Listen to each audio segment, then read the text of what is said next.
Hi guys, it's Chris Morgan here, and I'm excited to get some of your questions today. Hopefully some of you have joined us in the past, and this is usually quite a lot of fun because you can type in questions into the website at explore.org, and then I'll be here to answer as many of them as I can. So think up some good ones about polar bears or bears all over the world, and I'll see if I can answer them. And those that I can't, I'll just pretend I haven't seen. So thanks for being here, and thanks to explore.org. And to Courtney Johnson and Jonathan Silvio who set this up. So I appreciate the invitation to be involved. All right, so Courtney, are we definitely live and getting out to the world? Can you hear me?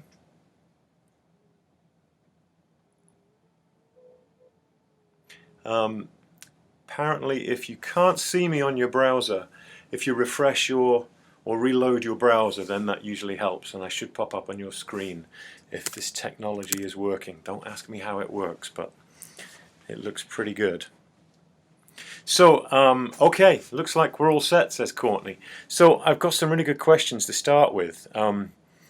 What fascinates you most about polar bears? It's a long list of things, actually, with polar bears. You know, there's eight bear species in the world, and I think the polar bears are among the most impressive, to be honest, because you know they've become so finely tuned to work in their environment in the Arctic. They are hyper tuned in to every need to becoming a hunter and a species that really persists and thrives well in the Arctic. And that to me is incredible. You know, their short history of being polar bears is quite a fascinating one. They've gone through this thing called quantum speciation. So they jumped from being a grizzly bear to a polar bear in just a few million years, maybe 5 million years. And over that time they've developed webbed toes, they've developed sandpaper-like paws like as an anti-slip device, you know, on the ice. They have very long necks to help them swim and hunt.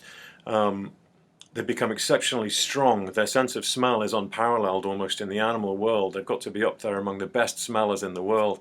They can smell a seal from a mile away when it's under a foot or two of ice. And that's what they've become really good at. But to me, one of the most surprising and impressive things with polar bears is that they do all of this hunting of seals, only seals. When they're on land, they'll eat little bits of things that they can find, like kelp. Even right now in Churchill on the cameras, you might have seen polar bears eating kelp on the beach just while they're landlocked, waiting for the ice. But really, what they want is seals, and they have become so expert at hunting seals. Their whole life depends upon seals. And what do seals depend upon? They depend upon ice. So without the ice, there's no seals. Without the seals, there's no polar bears. But get this, those polar bears are out on the ice hunting for seals in the darkness. The rest of the bears in the world are going to sleep right now, at least in the northern hemisphere. Those polar bears are going out onto the ice just about now in Churchill. It's early November. We're at the tail end of the time when they're on land. They're waiting for that sea ice to freeze. And when it does, when it's solid enough for them to head out, that's where they'll go. That's mind-boggling to me. That's the most fascinating thing to me about polar bears, that they can head out, hunt on the ice, in the darkness, in -40 and worse conditions. That's pretty impressive, I'm sure you agree. Another question, have you had an experience with any type of bear that you thought you would not survive? Where, when, and how did you get away safely? A lot of people ask me that question, actually, but I've been around a lot of bears, thousands of bears over 25 years in different parts of the world, and some of them are bears that choose to come quite close in places like Alaska on the coast. And so far, touch wood, I've been very fortunate. I carry bear spray, I make lots of noise in bear country, and I don't agitate bears. I treat them with respect, and so when you do that, they tend to make good decisions as well. So, so far so good. I've had bears charge me on a few occasions, big males that have been riled up that I've been around them and perhaps didn't hear me coming because of wind or the sound of a creek, or rain. You know, that bears often don't like rain and windy conditions because it really messes with their sense of smell and their hearing. So you only find the big guys out in that kind of weather invariably, and so you can sometimes surprise them, and so which can sometimes lead to a charge, which is a very harrowing experience. But so far so good. They've all been bluff charges, and it's certainly not an encounter that I look for.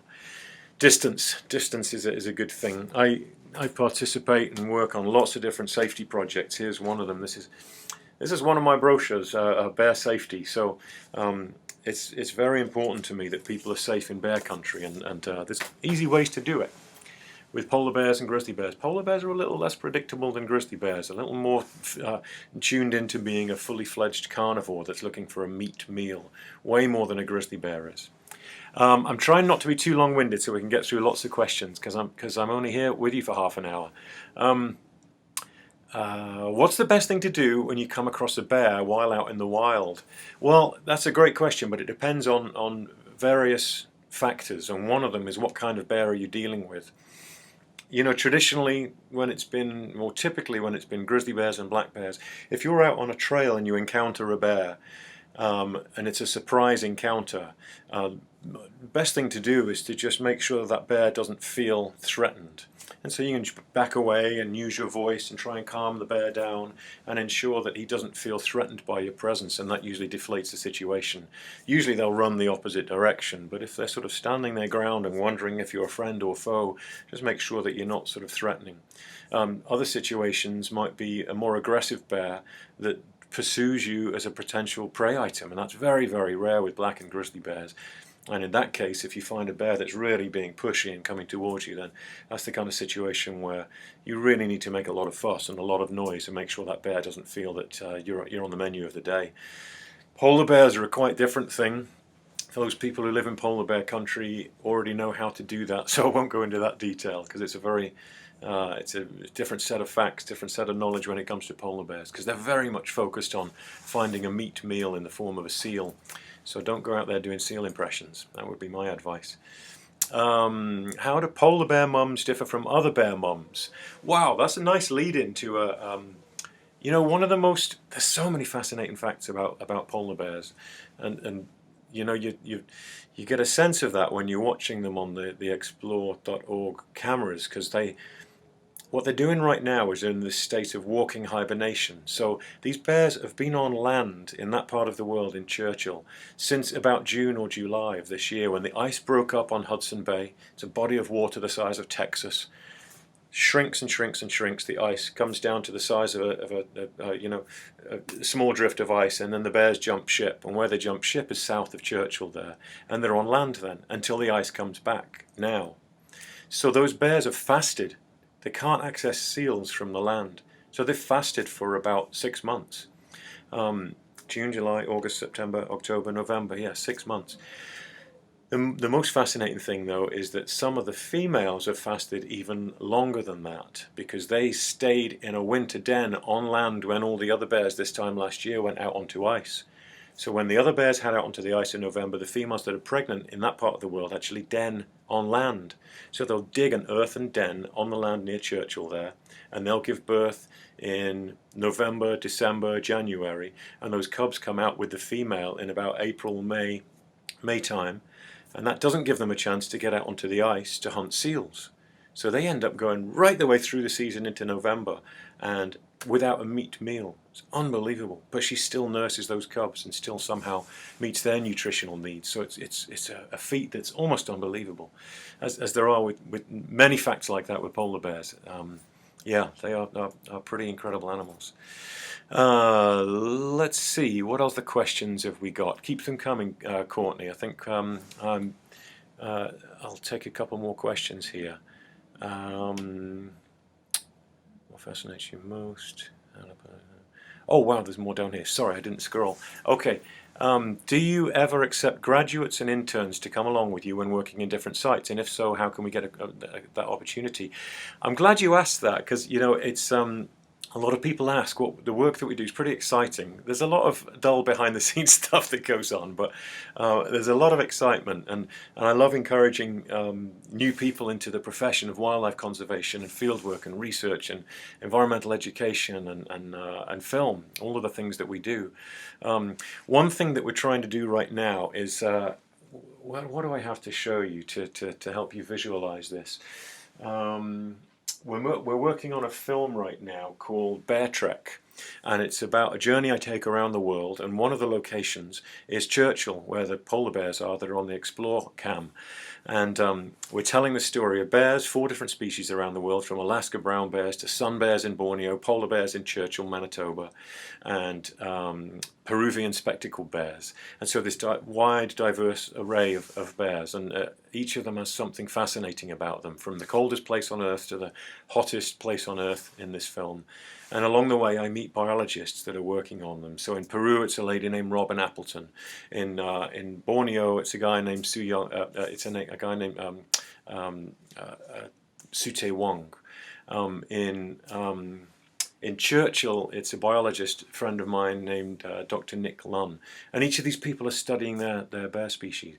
So when it's a film that's coming out next year, but we're going to have a campaign connected to it.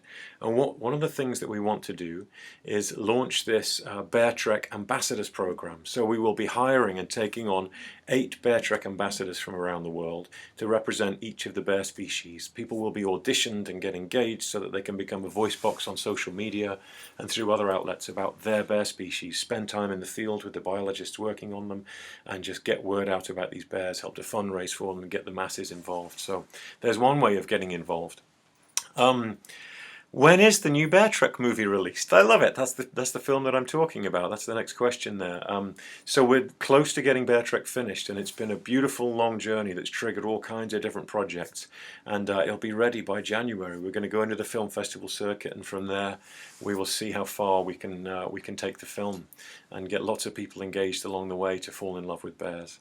And it's a great project because all of our profits go back to bear conservation on the ground. So super exciting. Worked with some amazing people on it. I'm talking quick just to fit a lot in. I hope you can understand me.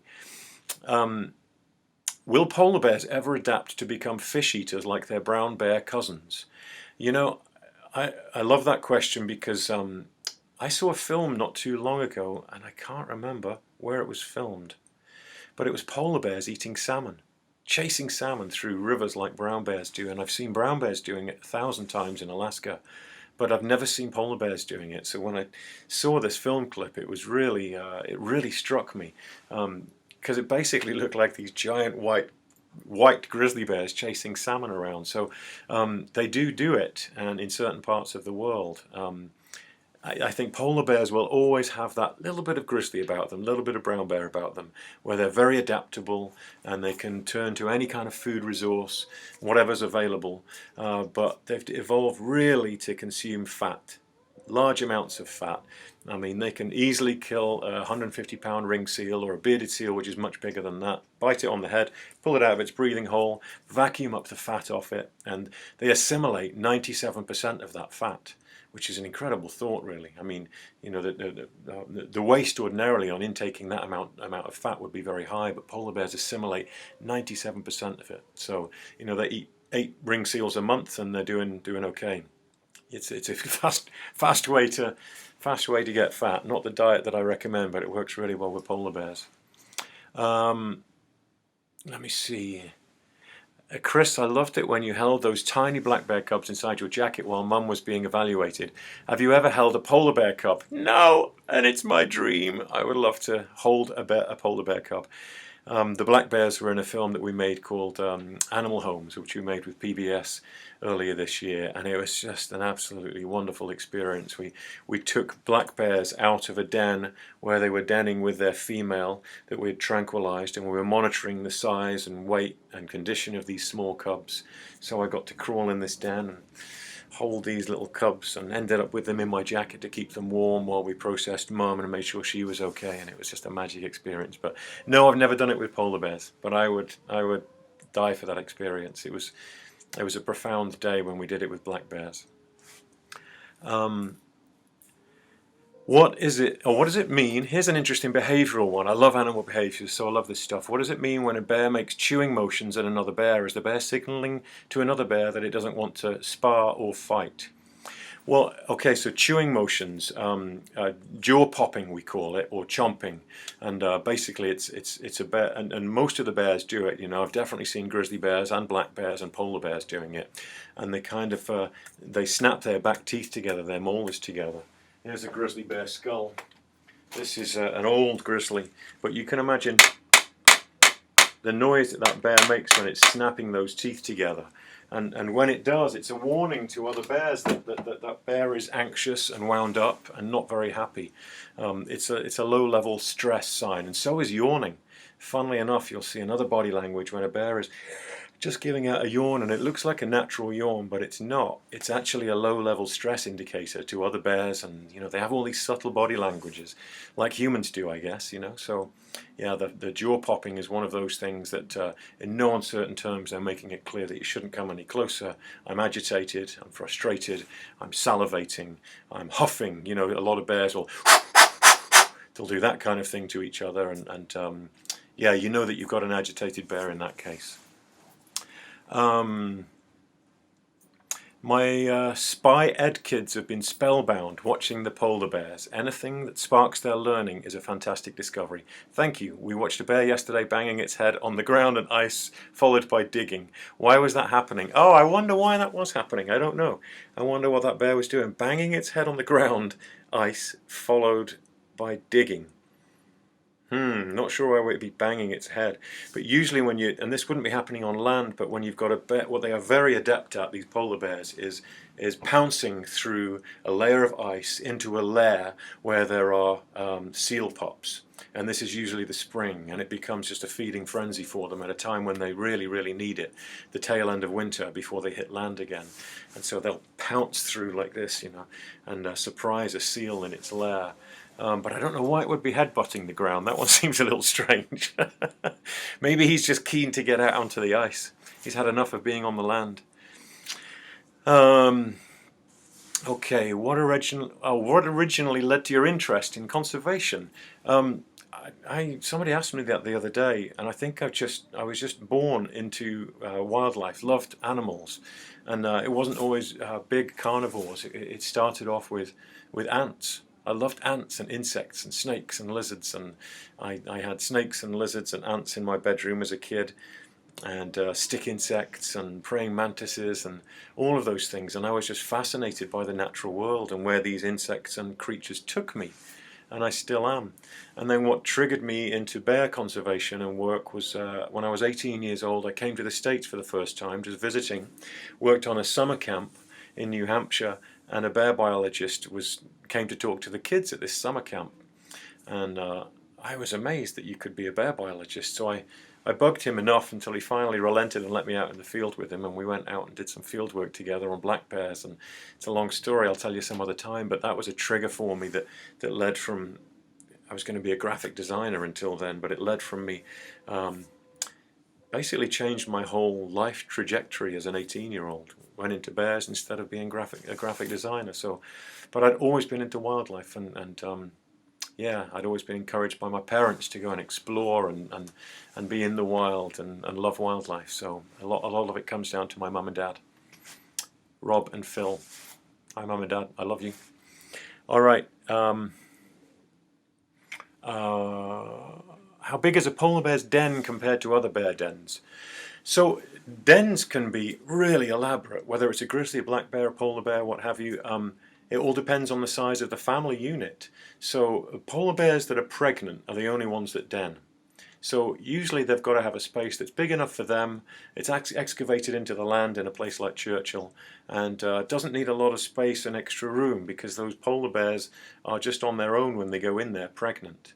Other bears, like grizzlies and black bears, they'll stay sometimes with the female as long as 3, sometimes even 4 years in the case of grizzlies. And so you can imagine how big a 3 to 4 year old cub is. So it looks like an apartment complex in there at times when these bears have dug them to the scale of their family. So polar bear dens, I would say, are a little smaller. Polar bears are the largest species, but polar bear dens are probably a little smaller than a large grizzly den, because they don't have to accommodate so many bodies. And when they're born, the cubs, I wish I had my little cub here. The cubs are so tiny when they're born. They weigh about a pound, fit in the palm of your hand. This sort of size, basically. Imagine that was a cub. So not much bigger than that. Blind, hairless, deaf, and completely inappropriately ready for life. They can't do anything on their own, but what they do need, what they know innately, is to follow the warmth of the teat, and that's where they find the milk. And within a year they can weigh 100 pounds. So yeah, it's quite an amazing accomplishment for a mother to bring one of those little guys into the world and then a year later weigh 100 pounds, 100-fold more than when they were born. Let's see.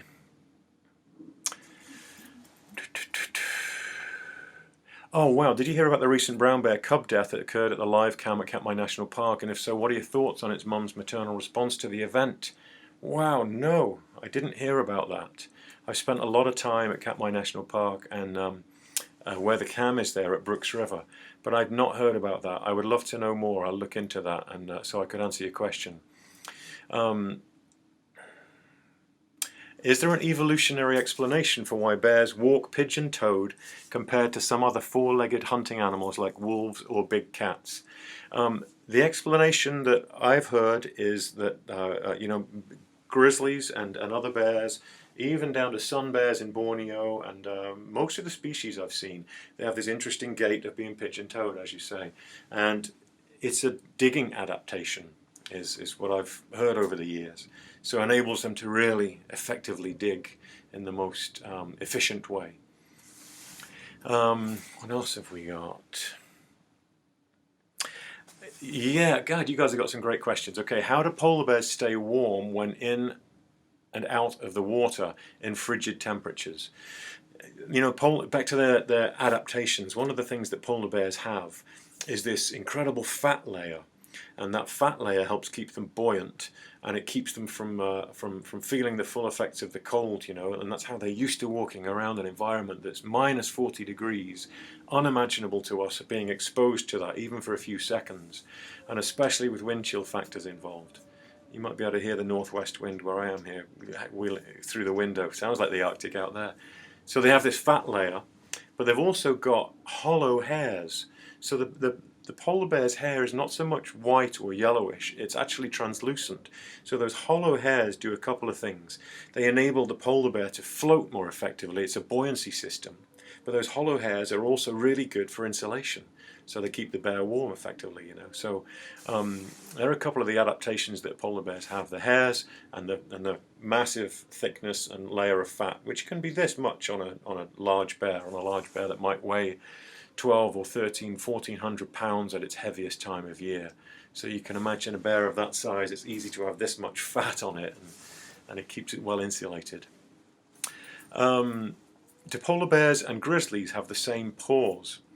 You know, polar bears have this non-slip pad that I was describing earlier on. It's almost like sandpaper when you feel it. I wish I could show you one right now. I've got a great picture of when I was holding a polar bear's paw, because I was involved with some captures in the Churchill area with Dr. Nick Lunn there, who's working to research the effects of climate change on these bears in Churchill.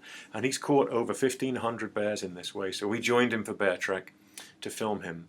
And it was a really profound experience being really close to these polar bears that I'd always seen from a distance. I've captured grizzly bears and black bears before, but this was the first time I've been involved in polar bear captures. So it was a wonderful experience and something quite profound, and made me just sit and think, being near these bears, touching them, thinking about their lives. I mean, it was a warm sunny day in September when we were capturing them, but then thinking, sort of fast forwarding 6 or 8 months into the depths of winter and thinking about them making a living in the darkness, hunting seals at minus 40, and just really thriving as a species out there when we allow them to, was a pretty incredible thing to be a part of. I've got off topic. Paws, yeah. So the paws of a grizzly and a polar bear, on the polar bear they're more sandpaper-like, and they've got webbed toes to help them swim. Grizzlies are also really good swimmers, but they don't have those webbed toes and they don't have the sandpaper-like paw pad. I've got a couple of track casts in here. This is a track cast that I took in Katmai National Park a few years ago. This was a female, the rear track of a female grizzly bear. You can see the 5 toes. Not a huge one, this is actually quite small, but a polar bear rear track wouldn't look much different to this. Only what you see in the snow or in the mud with polar bears is this beautiful rim of fur around the track. They got very furry paws compared to a grizzly. Here's another one. This is a grizzly bear's front paw, so you can see the giant claws on this, much bigger than the paws and claws on a polar bear. And these are designed for digging roots and bulbs and tubers and ground squirrels. So that's a grizzly, or a brown bear from Alaska. So polar bears don't quite have that size of claw. But again, it would be rimmed with fur if it was a polar bear. It really brings them to life when you look at a claw and a paw track that size and that scale. Okay, let's see. What else have we got going on? You know, I'm not going to avoid these questions, even though it would be easy to. What's your views on the recent Florida bear cull? It's really tricky when it comes to bear hunting. I'm not a hunter. I don't understand why people want to hunt bears, but I do understand that sometimes there is a need to manage populations of wildlife, and as an ecologist, I'm not blind to that fact. If it's done ethically and if it's done really sensibly and wisely, then it's something that has to be looked at very carefully. And lots of states hunt their black bears. The Florida case I'm not super familiar with, so I can't be specific to that. But it's always a complex equation. And as I say, I don't understand bear hunting, so it's not something that really gets me going. It's a tough issue for sure with hunting of any animals around the world, and it's been, you know, high on the list of things to talk about recently with Cecil the lion, of course, and other examples like that. Subsistence hunting is different to trophy hunting. I've got opinions on that as well, but there's a whole hour we would need to talk about that. How do mother polar bears teach their cubs to hunt seals? You know, bears are amazing at watching and learning and adapting and being on top of things in a way that is quite remarkable, because they're very, very smart animals. It's one of the things that fascinates me most about them. Grizzlies and all bears, but they're super intelligent. Some people put them, primates at the top, cetaceans, whales and dolphins next, and then the bears in terms of intelligence. So they're right up there. You know, they're among the best of them. And so, you know, when these bears are capable of learning something in one place and then taking that knowledge over space and time to somewhere else at a different time, learning how to get into different food types, or learning how to, you know, when it's bad news, learning how to get into a garbage can in one place or an apple orchard in another place, or learning where there are moths to eat in the wild, which is what grizzly bears do. For polar bears, knowing when the seal season is and keying into that time of year and being able to really put on their seal hunting hat time, seasonal sort of mindset. It's an amazing thing. So these polar bear cubs, and I've seen it happening, they watch their mother all the time. Same with grizzly bears. They're constantly observing, constantly learning. And it's a pretty incredible thing to witness, because you can just see them sort of processing information and figuring out that mum knows what she's doing. One time I watched a female grizzly bear teaching her cub to chase salmon in Alaska, on the coast of Alaska. So this was a brown bear, not a polar bear. But polar bears do just the same thing. I'll tell you another story in a moment about polar bears. But this female in Alaska was chasing a fish. The cub was chasing her, chasing this fish, and at the last minute veered off so the cub could finish the pounce onto the fish. And it's an amazing thing to see. And you know the female was doing that. She's actually teaching the cub, because she did it repeatedly. Chased a fish, started the chase. The grizzly bear cub continued it, and she would veer off. Pretty incredible. With polar bears, they do an incredible thing, because they rely on a surprise factor most often. So they can sit motionless by a breathing hole, waiting for a seal to pop up for a breath of air. And these breathing holes are all over the ice, and the seals will use them strategically according to wherever they are. But the polar bear knows that, and he'll sit motionless by this hole until a seal inadvertently pops its head up, doesn't know the bear is there. The bear grabs it by the head with its jaws, drags it out, and so when that female polar bear is in that mode, she cannot move, because you can imagine any little crunch of ice or snow on the top of the surface of the ice. transfers down below the water and a seal can hear her. So if the cubs are playing around and messing around, then it doesn't work for a female trying to hunt. And so she'll leave them behind. And somehow the cubs know that. They're very well trained. It's like she's talked to them, and she has in some way. Stay here, I'm going hunting. I'll give you a shout when you can come over. And I've seen it lots of times. It's a pretty cool thing to witness. Okay, lots of questions, but we're nearly wrapping up here. Sorry to not get to them all, but let's see. Oh, if you're on a trail, and like in the Kaktovik area in Alaska where both brown bears and polar bears frequent and come across a large scat pile, are you able to tell which species made the deposit? Usually not.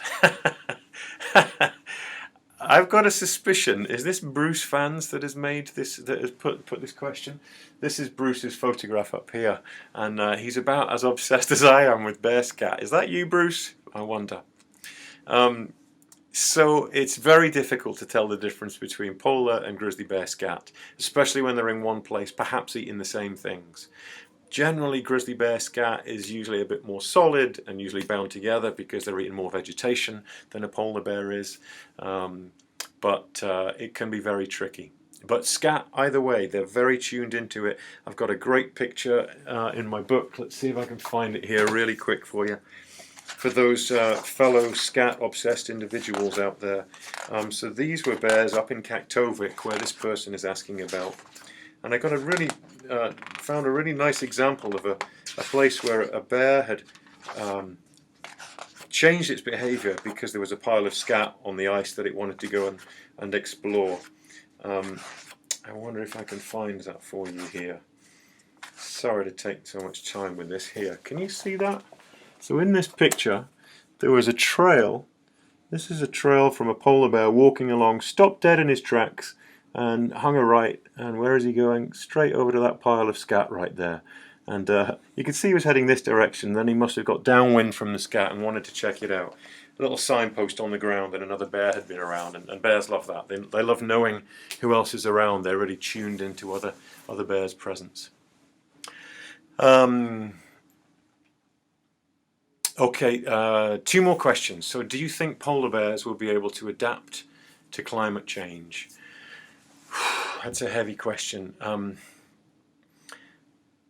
Unfortunately, if we carry on the way we're going with climate change, then polar bears will not be able to adapt. There are things that we can do now to prevent, slow down, halt in some ways the dramatic effects of climate change, but it's going to be a tough journey for polar bears.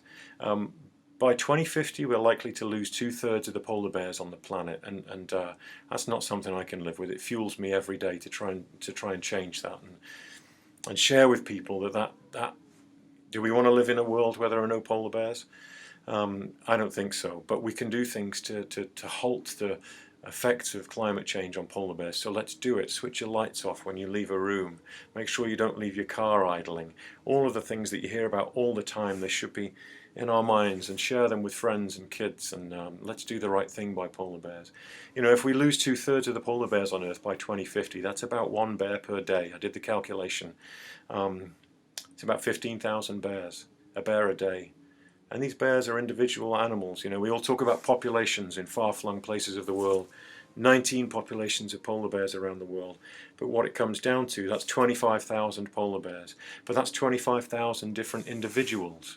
So to me, it's about thinking about not just the population in some abstract scientific way, but thinking about them as individuals, as beings, sentient beings, you know, as mothers, brothers, sisters, grandparents in populations. And that might be taking it to the extreme, but to me they are all animals worthy of our respect and admiration and protection.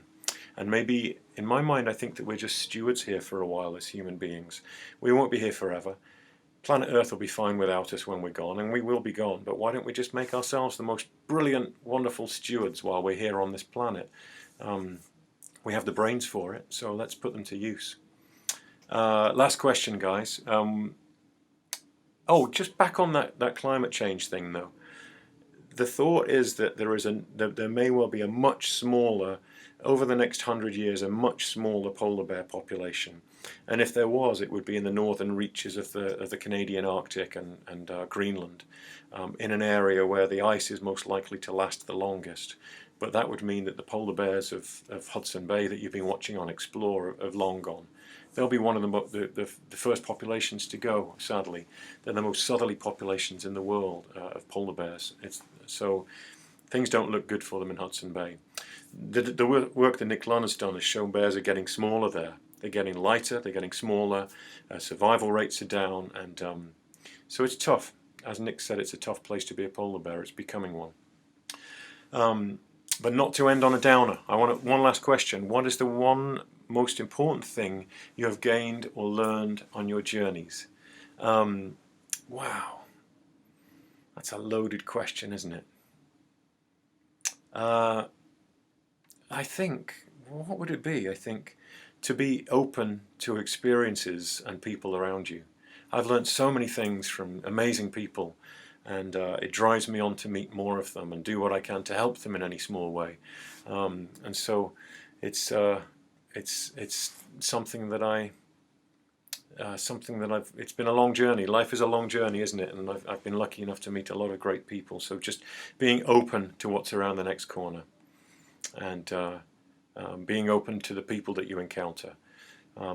And also feeling like we can do things, we can make change, we can forge a future, and we can do things together. We're all in this together, right? So let's work together for our planet and the animals on it, polar bears included. All right, thank you guys. I've really enjoyed this, and thanks for all your questions, and I look forward to doing this again with you. All right, here's to the bears. What's good for bears is good for people. Bye guys.